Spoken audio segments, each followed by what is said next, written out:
Dans la vidéo précédente, je vous ai montré comment changer la nature d'un son de charlet. Ce coup-ci, je vais vous montrer comment créer des patterns aléatoires à partir d'une pattern assez simple, qui est donc celle de la vidéo précédente, sur laquelle on a un coup de charlet sur tous les temps, un coup qui dure la longueur du temps. Et donc, sur ce charlet, juste avant, je vais rajouter un effet MIDI, qui est un arpégiateur, qui va me permettre de déclencher plusieurs fois le même son. Voilà, on entend que le son d'un coup se retrouve répété à la double croche. On entend qu'il y a une petite différence de hauteur entre les sons.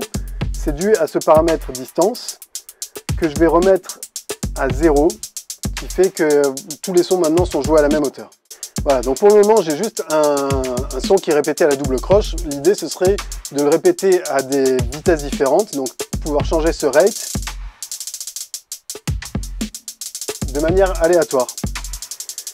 Pour ça, je vais utiliser une propriété des racks, de ce qu'on appelle les racks. Un rack, c'est un espèce de conteneur dans lequel on peut mettre plusieurs devices. Donc, je vais mettre cet arpégiateur dans un rack. Pour ça, je vais faire un clic droit et je vais appuyer sur Grouper.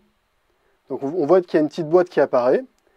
Et dans cette petite boîte, si j'appuie sur ce bouton, on voit qu'il y a une chaîne.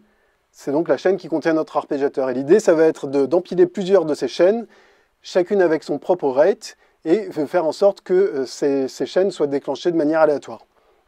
Donc je vais créer d'abord plusieurs chaînes, je sélectionne cette chaîne, je la duplique, je vais changer le paramètre rate, je vais le mettre sur 1/16e, je la duplique encore,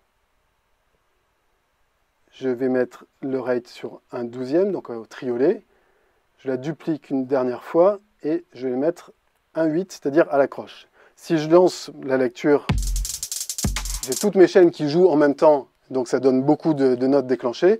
Il va falloir que je fasse le tri de ces chaînes, et pour ça, je vais utiliser la vélocité, c'est-à-dire la force à laquelle les notes sont jouées. Et donc, je vais cliquer sur ce petit bouton Vel, qui me déploie toutes mes chaînes.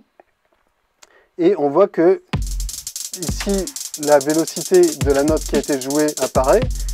Et donc, pour chaque vélocité, toutes les chaînes sont déclenchées. Il va falloir que je répartisse toutes mes chaînes sur différentes hauteurs de vélocité. Je vais faire un clic droit et je vais appuyer sur répartir les plages. Et là, la répartition se fait automatiquement. Donc, on voit que suivant la hauteur de la vélocité de la note, telle chaîne va être jouée ou pas. Pour le moment, c'est la même chaîne qui est tout le temps jouée. Pour rendre ce paramètre aléatoire, je vais rajouter un autre effet MIDI qui s'appelle Velocity, qui est un paramètre de contrôle de la vélocité. Et je vais utiliser ce paramètre random qui rend la vélocité aléatoire. Et donc là, on voit que à chaque coup, il y a une vélocité qui est attribuée et qui permet donc de déclencher une chaîne différente. Et donc on a maintenant, en effet, ces paramètres, ces chaînes qui sont lues de manière aléatoire. Et donc ces patterns qui n'arrêtent pas de bouger, tout en ayant une seule note qui est jouée à chaque fois. Voilà un exemple d'application des racks d'effets MIDI et des effets MIDI.